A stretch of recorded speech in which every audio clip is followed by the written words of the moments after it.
The House of Mystery presents Inside Writing, the radio show where authors discuss their writing process in all genres.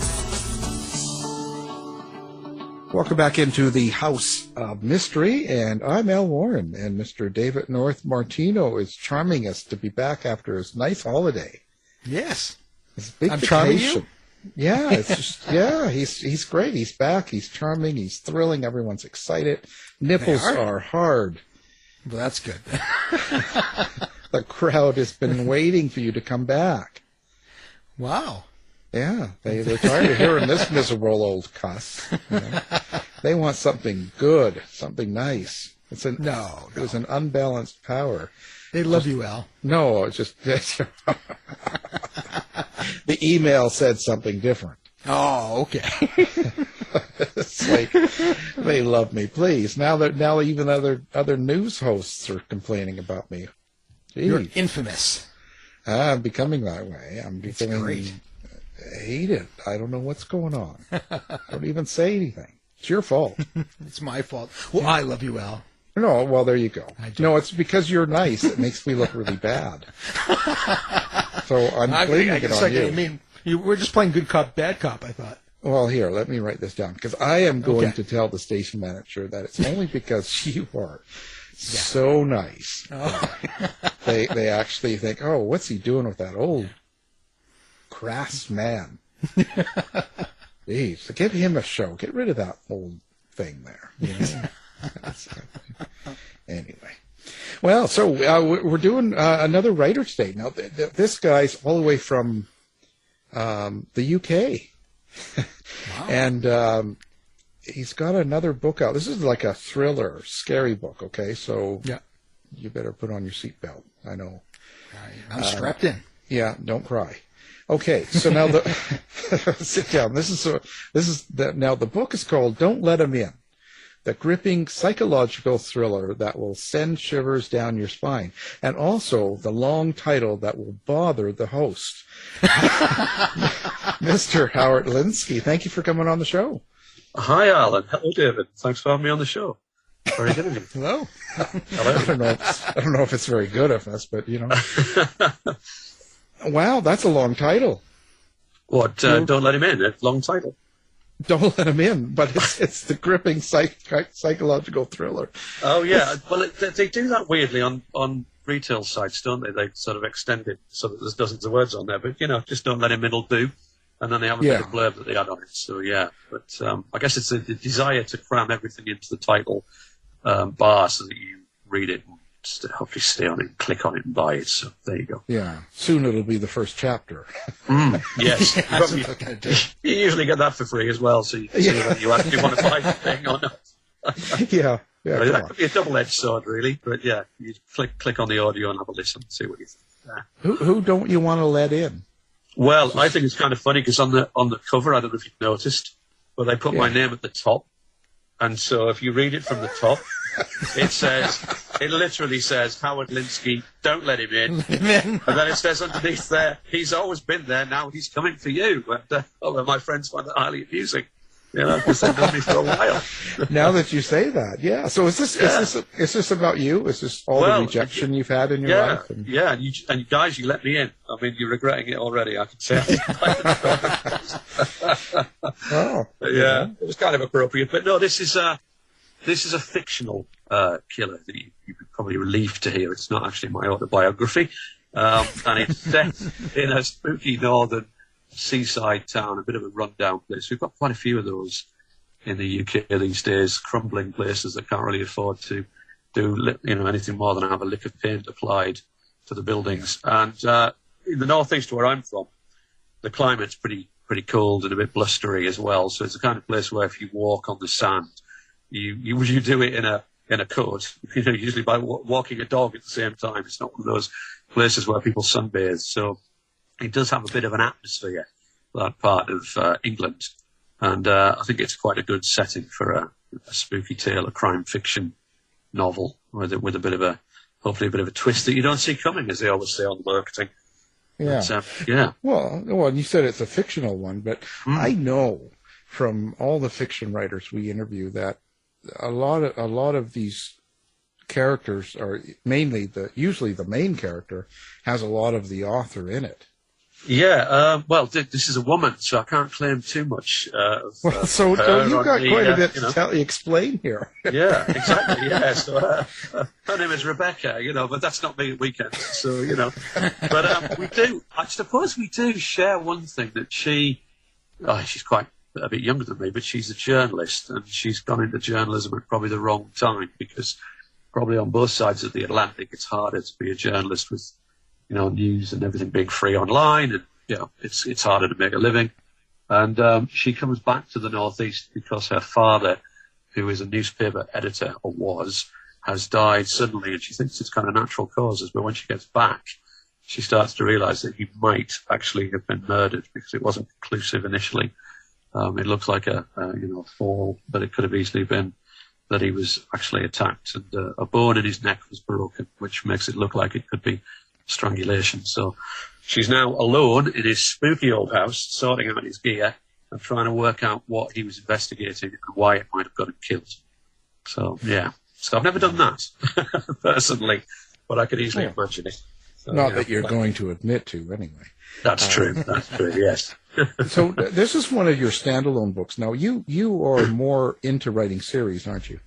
Yeah, but to be honest with you, kind of by accident, my first book became a series, but it was meant to be a standalone, and the publisher that took it, The Drop, wanted more. And as I was writing it, there were ideas coming to me. I was like, what if this happened? And I think, there's no room for that in this book. So I kind of parked that. And then it sort of morphed into a bit of a sequel, and then it became a trilogy. And the same thing happened when I moved to Penguin Random House with a book called No Name Lane. And I had a weird moment where my agent phoned me from the London Book Fair and said that Emmad, the editor, had popped along from Penguin. He'd read the book, he'd finished it, he really loved it, and he wanted to buy it. And I went, yay! And then my agent said, and he can't wait to see where you're going to go with the series. And I went, because there wasn't one. There really wasn't one. And so I had a little small celebration. You open something fizzy and drink it, and then in the morning, I literally wrote the words, "It is 18 months later." And then I tried to work out where the characters might be and what they might be looking at. And I was literally thinking in terms of the three main characters, where they would have moved on to in about a year and a half. And then as I wrote bits, I started to get the idea for another book.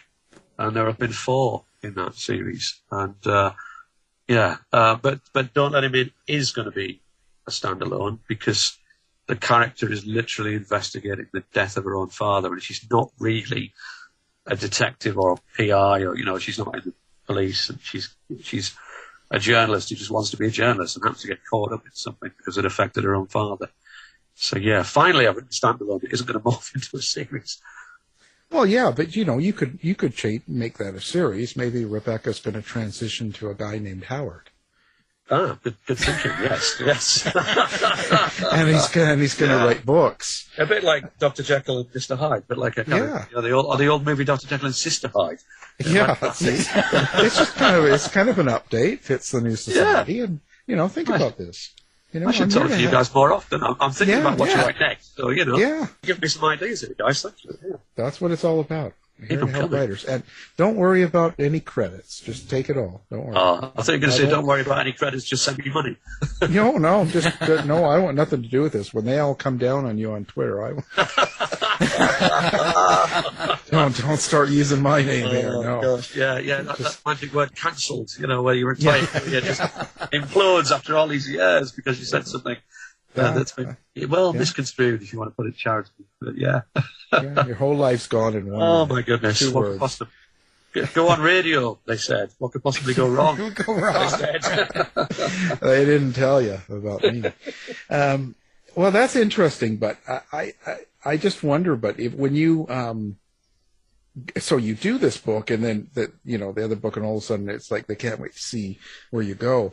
Doesn't that make you feel a little bit of pressure? Do you feel kind of, oh my God, now what? It did a bit, and I think I had to give myself a bit of a talking to that it was a nice problem to have, because obviously it was a bit of a problem. I was quite nervous when my editor said, I can't wait to see where you go next with these characters. And I do remember vividly sitting down with him at Bristol Crime Fest. We went for a coffee, And I said, right, yeah, the second book. So here, and I pitched it, I guess a bit like people pitch to Tim Robbins, the player, the 25 words or less thing. And I was just scrutinising it, looking just to see if his eyes glazed or if he just rolled his eyes and thought, oh my God, what have I let myself in for here? I've purchased 3 books off this guy and his second one's just out there. But thankfully he liked it. And then so I wrote that one. But it's the same every time. You come up with an idea and you send it to your publisher and hope they won't, throw up or something, or they'll just pass out. But if they like it, and I try and come up with something that, is a bit different, hasn't hopefully been done before, or at least if it has. I mean, obviously lots of crime stories follow the theme of either a body being found or something's gone missing, or we're not sure quite what's happened, but it's hard to be wholly original. I like to try and deliver it in a little bit of a different way if I can. Well, you should write a crime when no murder happens. Yeah, there you go. Well, sometimes it's called a drama. The crime is there was no crime. Yeah, the crime was you bought this book and there's no crime. The crime was me trying to defraud the readers into believing there was actually a murder in here, and they parted with £7.99 over here, or whatever it is these days. Yeah, gosh, yeah, that would be original. You couldn't really fault it. I mean, I do like sometimes to kind of say, well, someone's disappeared and we don't know if they've run off or been killed or if they've been, trapped, captured. So they're still hostage, maybe. So, yeah, you don't always know that there's a death there. But I suppose you pick up crime fiction, it's fairly implicit that bad things happen, sometimes to good people. But, it's fun to write because with crime, at least you have a beginning, a middle, and an end. So we sort of joke about literary fiction. I don't know if you call it that over in the US, but over here we get looked down on by literary fiction writers who think they call us genre writers. Yeah. It was just a genre writer. And, but at least we have an end to our stories. They don't just ramble on. So it's the best type of fiction. It is, yeah, I think so. That's right. You also get to create characters that hopefully you care about, and hopefully the readers will care about. And then just as people are starting to like them, you chuck massive problems at them. Like, someone's dead or someone's gone missing or there's a ticking clock and they have to solve a problem or terrible things happen. And I think it's quite nice to put characters under the kind of pressure that readers would go, root for them over. And, yeah, it's not a bad genre to write in. Yeah, it's much more exciting.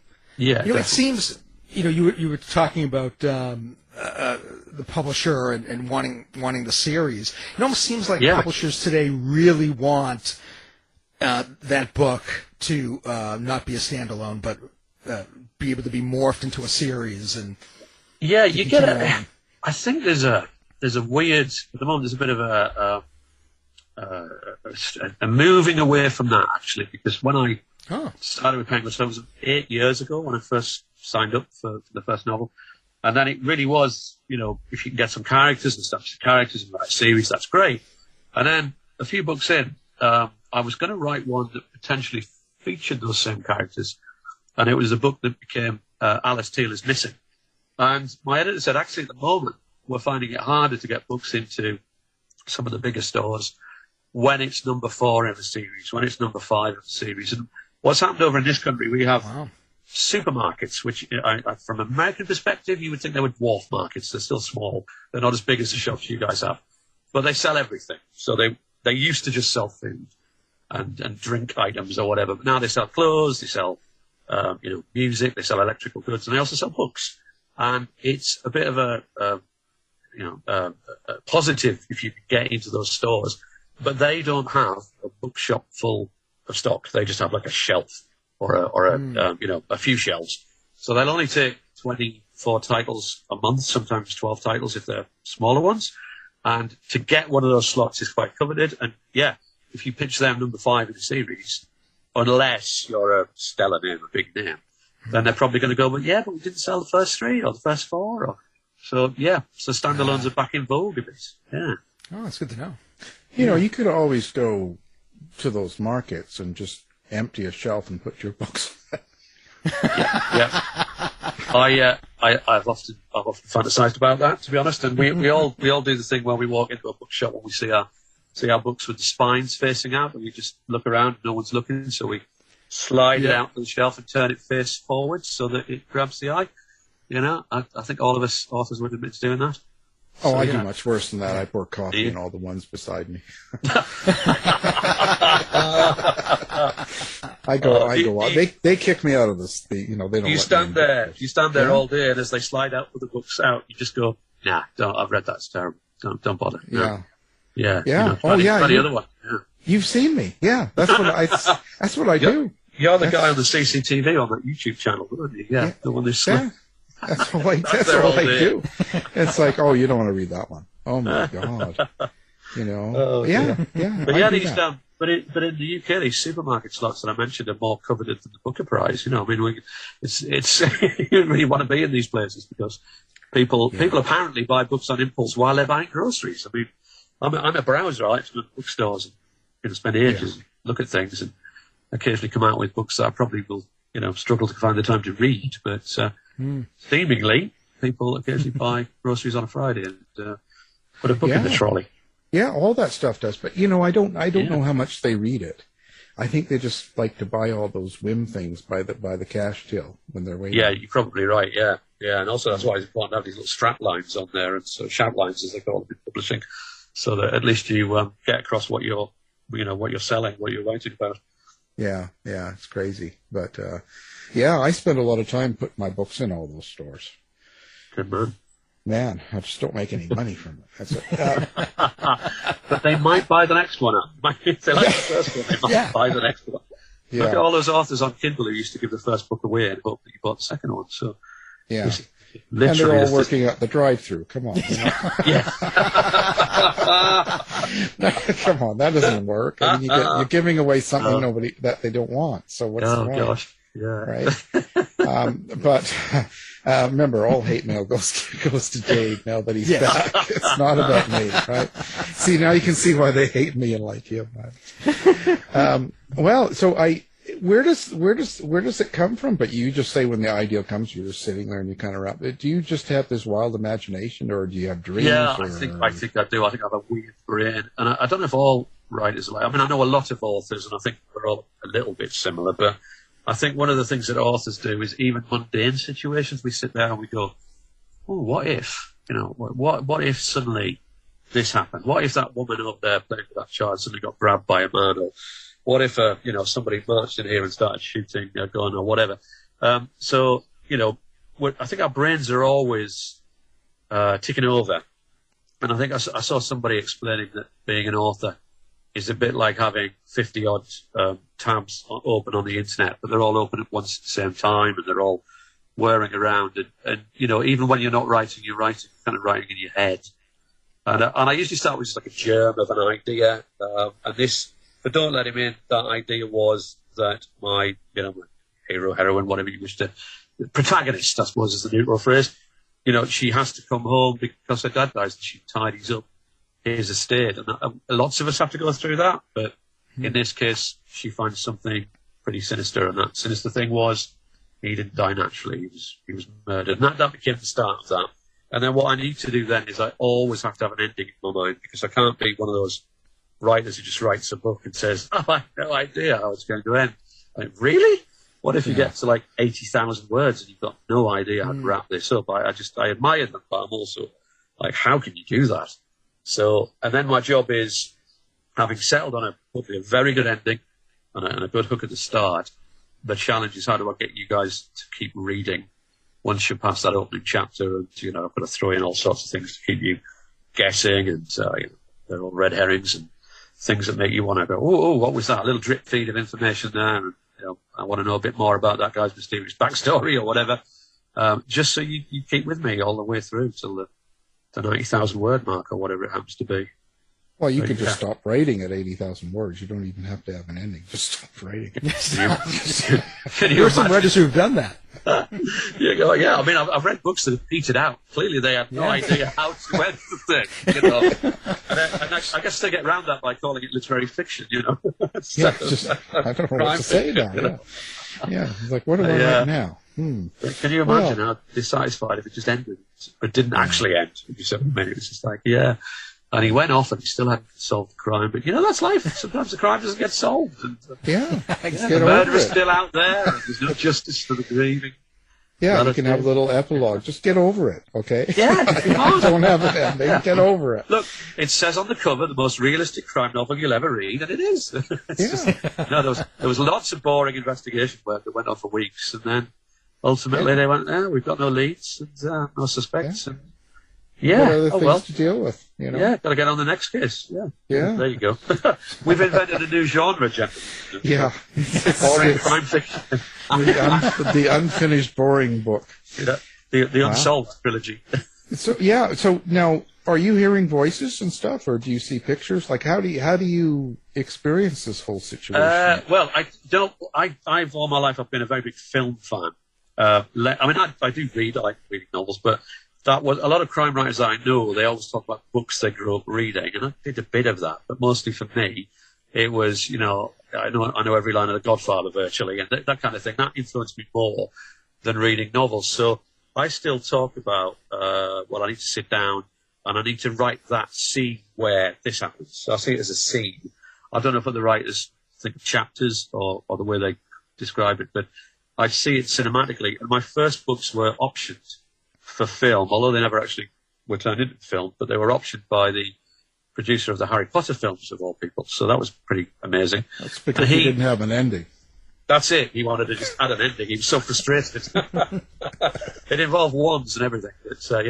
But he did comment that it seemed cinematic. He thought it would be naturally something you turn into either a movie or a TV series.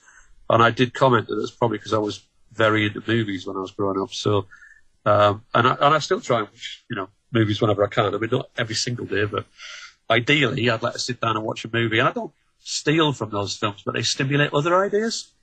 So I'll watch something and go, what if that happened instead? Or what if the character was very different and it went off in a different direction? I'm also one of those very annoying people who tries to say the line of dialogue before it's uttered, and if I get it right, my wife kind of wants to hurl things at me. I don't know if you guys ever do that. So, but she goes, how did you know that? And I go, well, that's because that's the line I would have written. It just seemed obvious to me, those exact words. So, yeah, it causes a bit of friction, but Yeah, wow. Yeah. What can you do? It's bound to happen. Yeah. Well, you can see all the strings and the trapdoors and the way writers create the story. Yeah, sometimes. I mean, I would be lying if I said every time, but quite a lot of the time I can. And then I get great pleasure when it doesn't go that way. Well, obviously I'm very pleased when I'm right, but at the same time, when I'm wrong, I say, oh, that was good. I thought it was going to be this. And, it's good to be, sidestepped a little bit by somebody else's clever writing. So when that happens, that's a joy. Yeah. Well, do you have that with your characters? Are you in control of your characters, or do you feel like they have a mind of their own and they start rebelling against the plot? Oh gosh, no, I probably not. But I do joke about it. There's a couple of characters that I have, Helen and Tom, and they're not together, but clearly they should be. And people will occasionally say, "Will they get together eventually?" And I'll go, "Well, it's not down to me." Or and they look at me like I'm mad, and I'm only joking. But, of course, it's down to me. If they end up together or whatever, I could just write it. But yeah, I tend to. I don't know. Once I'm doing their bits, I kind of fall into a fairly natural flow where I know how they speak and the sort of things they would do because I have an image of them. Oddly enough, it's not a physical image, so I couldn't tell you really what they physically look like. And not all authors do this, but I know others that do this, where someone will say to them, "Oh, I saw the guy playing this particular character on TV, and that's not how I saw the guy.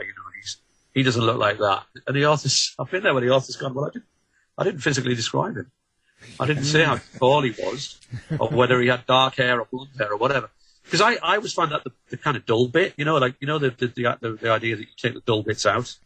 Hitchcock said that cinema is life, film is life with the dull bits cut out, which I thought was a lovely phrase. And I try not to do he walked in the room, he was 6'4", his hair was brown, he was wearing glasses. I'm bored already by this stage, and yeah. And I also don't describe a tree. If Al, David, and Howard need to have a clandestine meeting under a tree, I'll just say they met under the tree. I won't be describing the leaves for half a page, you know, and how the light caught the bark or whatever. It's not really me. I quite admire that writing if seen done well by other people, but I'm just like, well, that's no. why you're just a genre writer. Yes, that's it. yeah, exactly. Oh, hey, do you know what, Chief? No, well, I always laugh about it anyway. It doesn't bother me too much. But Raymond Chandler apparently got really upset because people used to describe him as a mystery writer, just a mystery writer. And I thought, well, I'm in very good company then. Call me that. Yeah. Absolutely. Well, at least you get called a writer. I mean, exactly. Yes. I get called other things. Sometimes I get called a writer. Yes. Do you? Well, it's funny. So you don't actually have this all outlined. You're not sitting there and you outline the whole story in the book and what the characters are. No, not really. So I'll have an idea. It's sort of like putting a jigsaw together, I guess, or you know that daft. I don't know if you have this expression where you guys are, but if we say something's really complicated, we'll say it's like peeling back the layers of an onion. Yeah. And sometimes I think writing a book is a bit like assembling an onion. It's very like there's loads and loads of layers of it, and I will kind of assemble it in a bizarre way. I don't write chronologically. So I should write at the start of the book and just keep going till the end, but I don't. And I'll wake up one day and go, right, I'm going to write that scene. You know, I'll do that scene today where David and Alan, Howard discuss murdering someone while sitting in a bar or whatever, because I'm in the mood to write that scene. And then I'll write other stuff, and then I'll realise that it's all in the wrong order, literally in the wrong order. So I'll have to kind of cut and paste those bits into the right order, and then there's an awful lot of joining up to do. I have no idea why I do it that way. It seems to be not a very logical way to write a book because it does cause problems further down the line. You are a bit confused. However, it seems to work that I just want to write the bit I want to write, so I'll write that bit. And some things I'll put off for weeks because I'm not too keen on writing that particular scene, either because I think it'll be too hard work or I just can't quite work it out yet. And then one day I'll sit down and do it. And but yeah, putting it all back in the right order is when I kick myself and think, next time I won't do it like this. But I always do. I don't know why. Strange brain, I guess, guys. Yeah. Well, it's just whenever you're sober, you get the mood to write. Yes. I tried writing drunk once and I did. So, you know. That's the best seller, right? Oh, gosh, can you imagine? Yeah. We at Wondery, creators of Dr. Death, Scamfluencers, and Over My Dead Body, go deeper into complex true crime stories to give you an inside look at the facts. And now we're launching the ultimate true crime fan destination, Exhibit C. It's truly criminal. Wondery's Exhibit C gives you the detective's lens of all of the evidence, taking you step by step through the twists and turns of each true crime case. Join the Exhibit C online community to access exclusive show merchandise, member-only content, and to hear directly from top criminal and social justice experts, witnesses, and investigators as they take us beyond the evidence and into the case file. Join now by following Wondery Exhibit C on Facebook or find us on the web at WonderyExhibitC.com and listen to true crime podcasts on Wondery and Amazon Music. Exhibit C. It's truly criminal.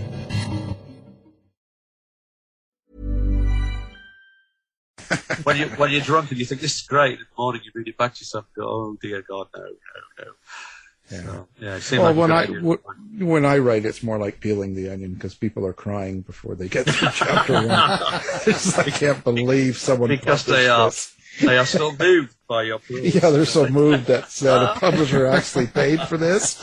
My God, it's the last time I pick up a book in a shopping market. Well, it's probably my publisher crying when they read it. No, you're the real writer. So you don't plan it; it just falls into place. And it comes out. I do a little bit of planning. So what I try to do is something I used to hate when I had day jobs. Is using those Excel spreadsheet things, because frankly they're tedious and boring and they involve maths. But what they are quite handy for is writing, you can write numbers and you can put like 50 numbers down the thing and I'll outline a chapter and I'll just kind of go, chapter 3, they've killed the guy and so now they need to get rid of his body, or chapter 11, the police come knocking on the door. And all I do is just write that down in like that spreadsheet format, which is very boring to describe, but really works quite handily because you can move it around, do that cut and paste thing I said. and you kind of go, oh, I need to put that conversation further along or whatever. And it helps you just keep a bit of a thread on the events that have to happen. So I'm like, right, okay, someone's investigating this crime. What's the first thing they're going to do? Well, they need to find out the time the guy died. Was there a murder? How did he die? Da, da, da. And then, okay, who would he go and see first? Okay, go and see nearest to dearest. Ask the wife or girlfriend or whatever. All that stuff we see when we're watching a movie, and it just flows. The person's going from person to person. He's asking questions, drawing a few conclusions, and moving it along. I kind of worked that out a bit, but it's only in sentence form. So there isn't really a lot there, other than he goes to see Bill, and Bill is evasive, and he's immediately suspicious. And I'll write that down, and then that will form something that I'll get around to writing one day. And then, of course, when you submit your first draft, you get editors coming in going, yeah, no, can we bring that bit forward? Or sometimes it's a good reason. They'll say, well, I really like that scene. It's really good, but it's on page 200. Can we not have it on page 50? And you go, oh, okay. But you realise the ripple effect of taking something out of page 200 and bringing it forward 150 pages and just dropping it in there. If you're not careful, later on you'll be asking for something someone's already given you. You'll be like, where's that file I wanted? You promised to steal it for me. Yeah, dude, I gave it to you 150 pages ago. Oh, yes, you did. Yeah. So you have to reread it with like clean pair of eyes, as it were, and just go through it and go, that hasn't happened yet. You need to get rid of that. So, yeah, it can get complicated. I call it brain melt when you reach that stage, because it is complicated. Yeah, I have the same thing. I sometimes write out of order, and then you have to go and smooth it down. I tend to use, there's a program called Scrivener, and I use that to kind of move everything around, but then you still have to go through, and it can get kind of crazy. I've got friends who use Scrivener, and I keep meaning to give it a try, but I know they said it was a bit tricky to set it up and get used to it. So I do the old-fashioned using words thing. But when I get to the stage where I'm moving chapters around, and trying to remember numbers and everything, I'm sure that would be working better for me. So I really it takes a while to get used to. It's nice to know, David, that I'm not the only one who writes in not in the right order, as it were, not in chronological order. But the difference is Dave leaves it that way. Oh, yes. I just leave it all jumbled. Brilliant. And then I call it literary fiction. Yeah. Excellent.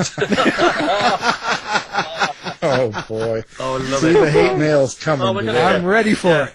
We're going to get cancelled by the literary writers. But the good thing is they only have like 35 readers between them, so what do we care, Yeah. They don't listen. Come on. They don't. No, exactly. Oh, dear. Well, you've had a lot of jobs before, taking the plunge as a full-time writer. Do you pull from those jobs to create your characters? And and sometimes in weird ways. I mean, I had to write a book that involved Nazi hierarchy in the Second World War, and finding out who they were, which is quite disturbing because obviously the things they did were horrific. But weirdly, when they fell out with each other and tried to trip each other up and, be favoured by the Führer over a rival, I thought, I've worked in companies a bit like that, the office politics kind of thing. And it's just that the stakes were much higher. But I understood how, we all get that thing like, guy, he just stabbed me in the back. Or, there used to be a wonderful phrase where I worked, which was, he just threw me under a bus. Everybody used to use that phrase, I've just come out of a meeting, he just threw me under a bus in front of the boss. And, a little bit of that was for the more mundane side of that rivalry that they all had. I could see that. And also, in terms of silly comments or maybe it's a dialogue that I kind of pinch a little bit, twist. It can date back to years ago when I was a barman, because it's a great education being a barman for a while. I mean, I did it all the way through college for a year full time while I was trying to get a good job. And the stories that you tell each other as bar staff, and the stories the customers tell you.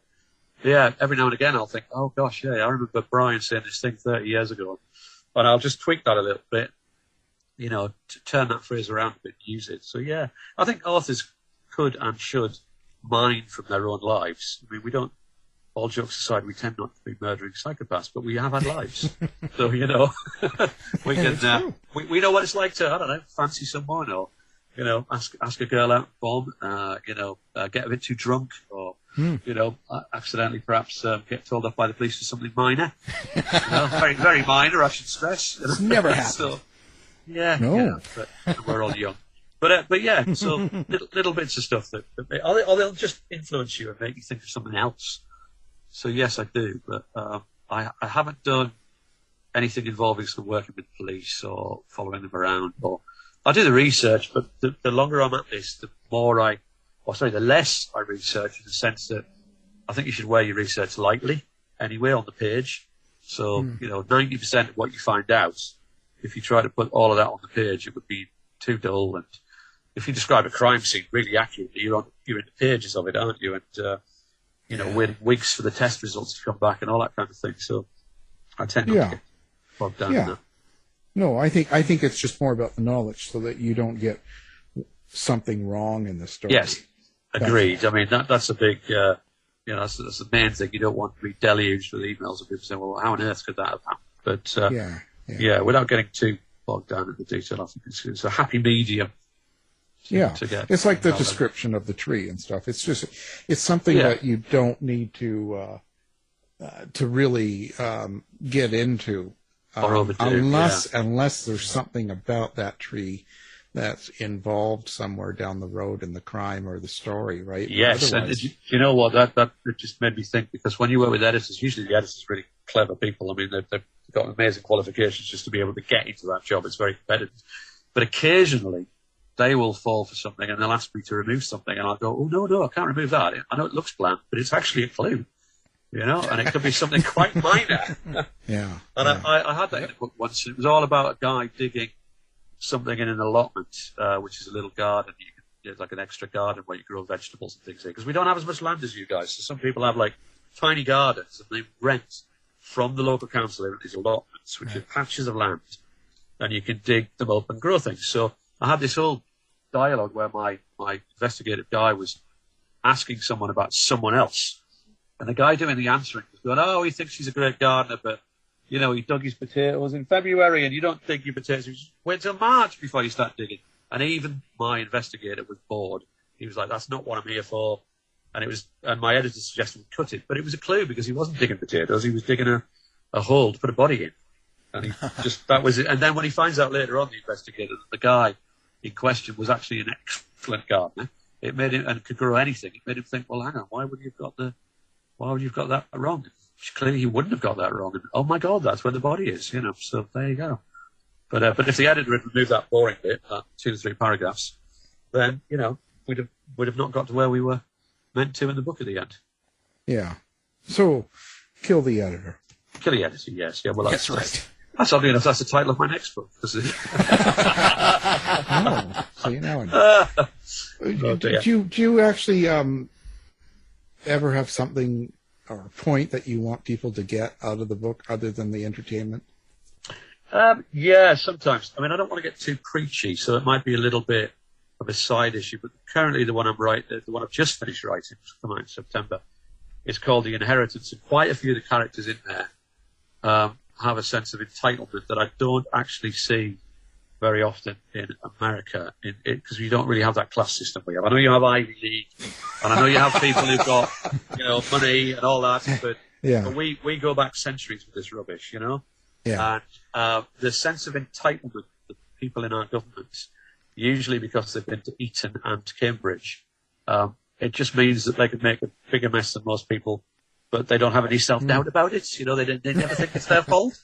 So, you know, and they also think the rules don't apply to them. And funny enough, as I was finishing writing it, we found out in this country that our Prime Minister had been telling us all that we couldn't go anywhere, see anyone, do anything, while having parties in Downing Street, you know, during COVID. Wow. Well, don't worry about it, because the rules are just for them. So, right. You know, coincidentally, I'd been banging on about it through the book that some of the characters acted appallingly because they didn't think the rules applied to themselves.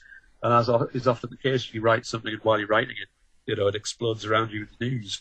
So so that was the thing. One of the things that I was banging on about, really, that just because you went to Eton for, you know, and it cost £30,000 a year to go there, and just because you went to Cambridge and your dad's got money, doesn't necessarily make you the best person to run our country.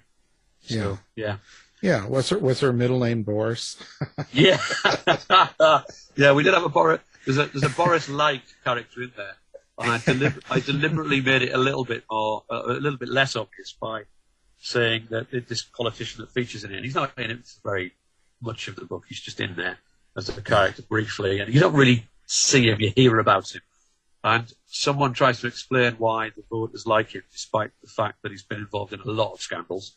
And I summed him up by saying that he's, you know what they say about him? He's cleverer than Cameron and better looking than Boris. Just purely, really, to get Boris out of people's heads. But yeah, but they're all similar. You know, there's 2 or 3 of them. Yeah, well, Cameron, I always think of a pig now. I don't know. Oh, of course. Yes, that's his legacy. Yes, that's just awful. But, that's ingrained in me now. I think of well, I think of what he does to pigs, but well, that's a different story. That's his political legacy. Yeah. Well, so in a sense, how long does it take you to write this story then, like from when the idea comes? Approximately, the whole process is approximately a year. That's from the point where I started to the point where it actually, appears in a store. So the first draft, I would try and get one done within about 6 months. And then we have a few months to go back and forth with the editors. And sometimes it only takes 2 to 3 drafts. And sometimes the latest one, I got a bit bogged down. It took 5 drafts. And that was a bit more that they loved the storyline, but there were things they wanted to add and things they wanted to come out of. And we got a bit bogged down. But generally speaking, I try to make sure that I'm delivering the finished item yearly, even if the publication date slips a little. So, you might have one book coming out in June and the following might come out, the next one might come out the following September, but at least it's in the same calendar year because, I don't want to get bogged down writing something for 3 or 4 years and, people forget all about me. Well, plus don't you get caught up in it? Like if you try to, over-edit or over-correct and keep on changing things, you can kind of overdo it, I mean, you can, I think, and I'm always torn because I try to be, jokes aside, I try to be a nice person to work with. I try and not be one of those guys who throws his toys out of the pram just because someone wants to change a few sentences, but because at some point you have to fight a little bit to keep the things you believe in, and I try and do it politely, but you can go back and forth a bit on that, and it can be a bit frustrating. But as long as it's mostly what you wanted to write, and still kind of 90% you, then I'm all right about it. It's just every now and again you've got to kind of go, no, I really want to keep that. Sometimes it's a scene you really care about, and there was a couple of things that I sort of kicked back on the current one that I've just finished writing, and they're fine about it in the end. I think the good thing is that everybody's trying to produce the same thing, which is the best book you can. So I never question anybody's motives for saying, chapter 11, do we need it?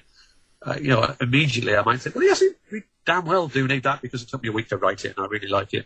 But then I try and, walk around the block, come back, look at it and go, actually, do we need chapter 11? Maybe we do need to cut bits of it. Maybe I can rephrase it a bit. And you end up with a compromise maybe where you keep that chapter, but you cut little bits of what they thought perhaps didn't add any value to the story. So, yeah, it works a bit like that, really. Bit of toing and throwing. Jeez, I'm a drama queen. I break every glass in the house if an editor says we can't put that in there. I'm just, oh my God. Then I'm devastated. I have to go to a rest unit for a month, and I'm hard to work with. I'm terrible. I'm just visualizing the rest unit. Does it involve alcohol or is high maintenance? Is that the name of your local bar? I have to go to the rest yeah, it's just terrible. They're like, no, we don't want to work with him, please. Crikey, yeah. Well, I try to be a pleasure to work with, but obviously we all care, don't we?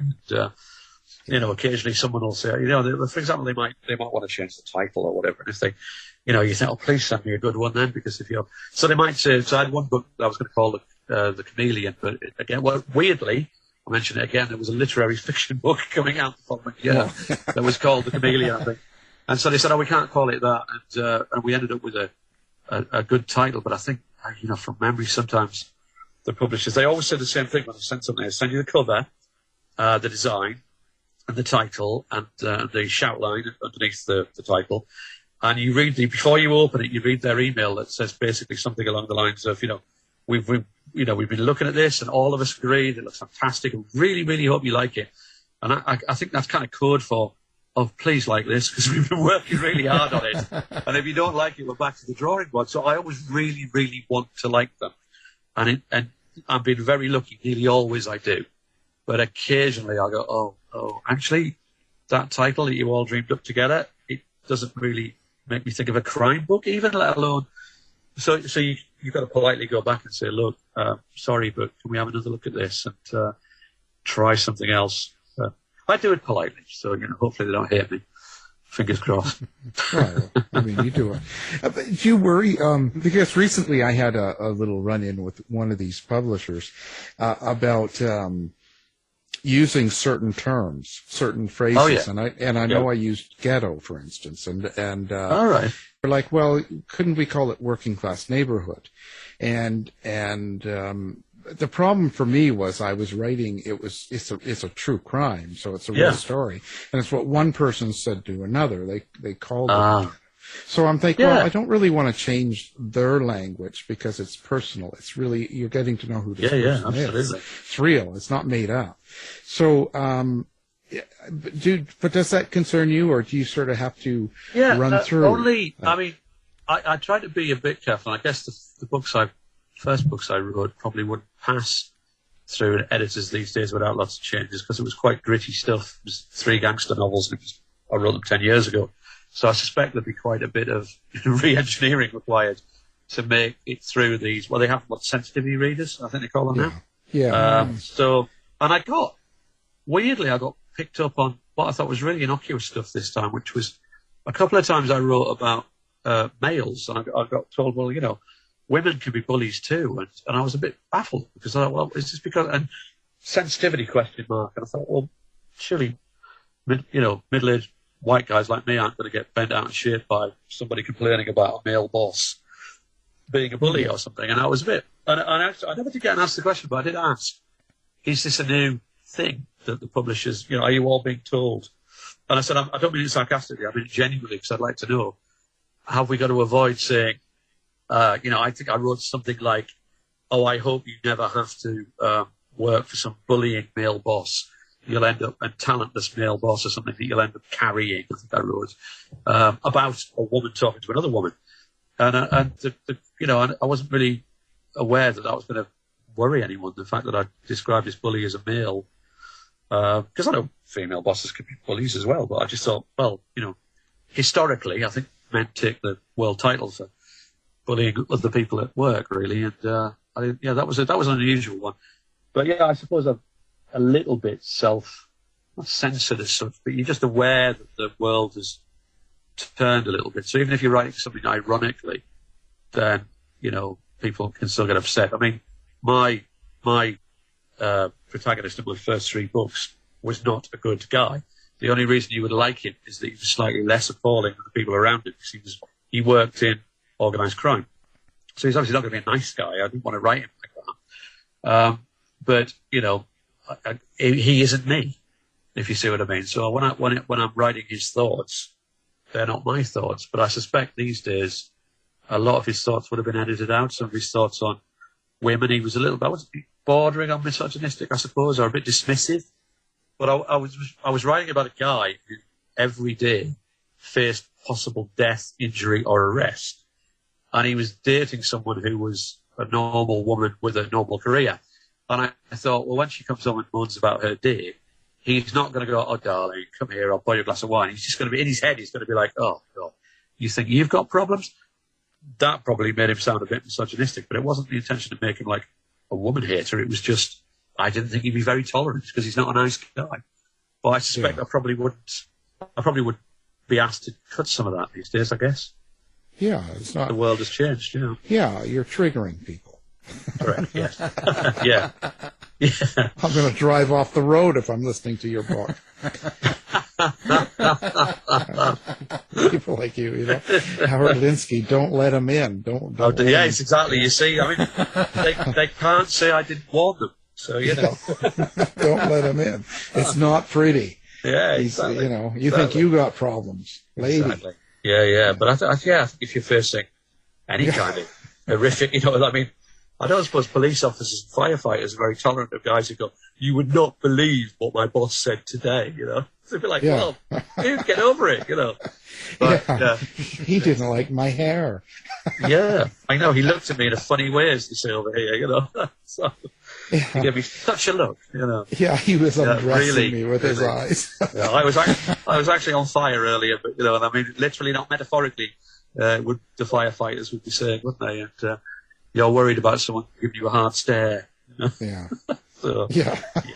But, he was holding his hose in a certain... More hate mail. This is a hateful show, I tell you. This is like, you know. Well, someone's got to do it, right? I like hanging out with you guys, but obviously it's career ending for me. By the sound yeah. Well, you know, when in doubt, come on the show. We either we make you or break you. Break you. Maybe we should change the name of the show. Make you or break you. Can I just ask, have you made anyone, or have you just broken everyone? Yeah, we've pretty much broken everyone. No, that's the truth. Oh, you know. dear. There's been a few people that made it, but they ended up in a nut house. So. Fair enough. Yeah. Unfair word. Beep, beep. Oh yeah. Oh yeah. Careful. You're allowed to say that. And it's like, no, it was a house that sells peanuts. Not. Yes, exactly. You know. Yeah. It's like when I say cock, they say you can't say that, and I'm talking about a chicken. A chicken. Yeah. Yeah. They don't believe me. You know. Well. Yeah. Oh well. Well, so now, you know, social media and stuff. Do you like reviews? Do you like the new world? Do you like this whole internet? And do you have website? Do you have social media? Yeah, I mean, it's mixed really. So the things I do like, I've got a website, and that's really good because I can get all the books on there, and I don't bang on about me too much. There's a little bit about me, obviously background wise, but all the books are there, so you can see those, and that's very handy. Obviously, it's useful that with the internet you can order things online. So a book's literal shelf life in this country would be, you know, weeks, possibly months, unless it's a big hit. So after a while, the easiest place to get it is to go online and shop that way.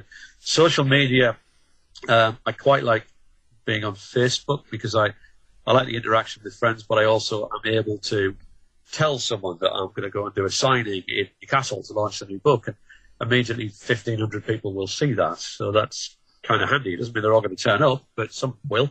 So that's useful. Twitter I like less because it doesn't feel like a conversation, whereas on Facebook you interact with people. And Instagram, if you went on there, you'd see the cover of Alice Taylor's Missing, which is at least 2 years old, because I went on there and I just didn't really get it. You know, I'm sort of feel like I'm shouting into the ether. And if there's anyone out there, you know, I think I connected to about 40 people on Instagram and posted the cover of an old book, you know, when it wasn't old. And I just thought, no, I don't really get this. So I am a typical, you know, middle-aged bloke from my country. I'm on Facebook. I just about understand Twitter. Instagram, not really. And TikTok, that's for the young ones. I should be on there banging on about books, but I wouldn't. Yeah. I haven't even looked at it yet. I suppose. You put on a bikini and you hold your book and you get on there and you put on some wild music and dance for about 30 seconds. You have heard about my hobbies at weekends, then? You just literally described them.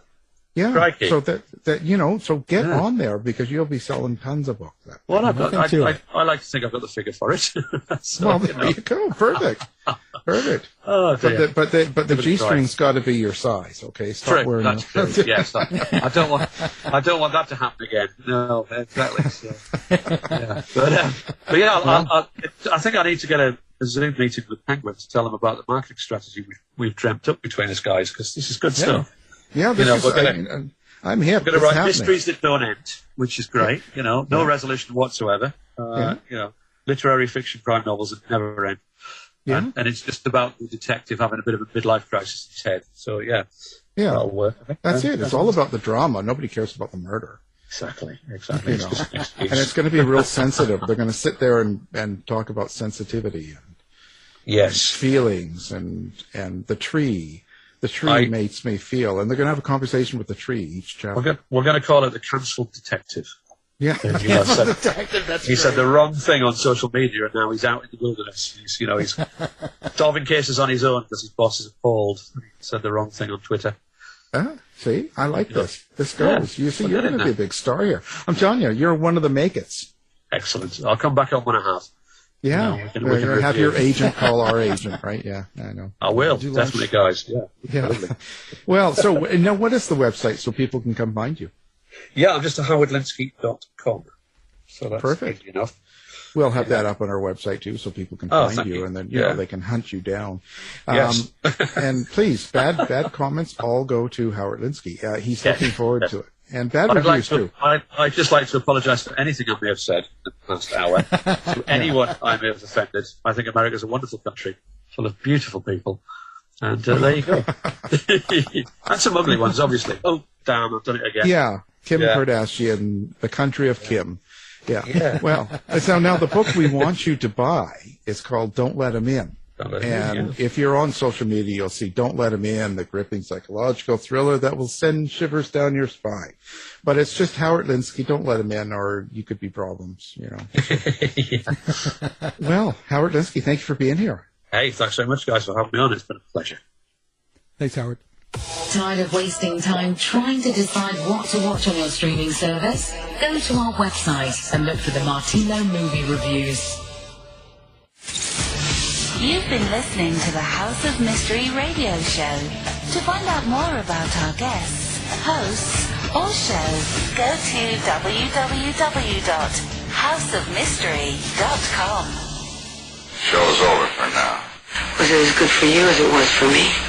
Yeah. Good night. This has been a production of Something Weird Media. I'll be back. You've been listening to the House of Mystery radio show. To find out more about our guests, hosts, or show, go to www.houseofmystery.com. Show's over for now. Was it as good for you as it was for me? Yeah. Good night. This has been a production of Something Weird Media. I'll be back.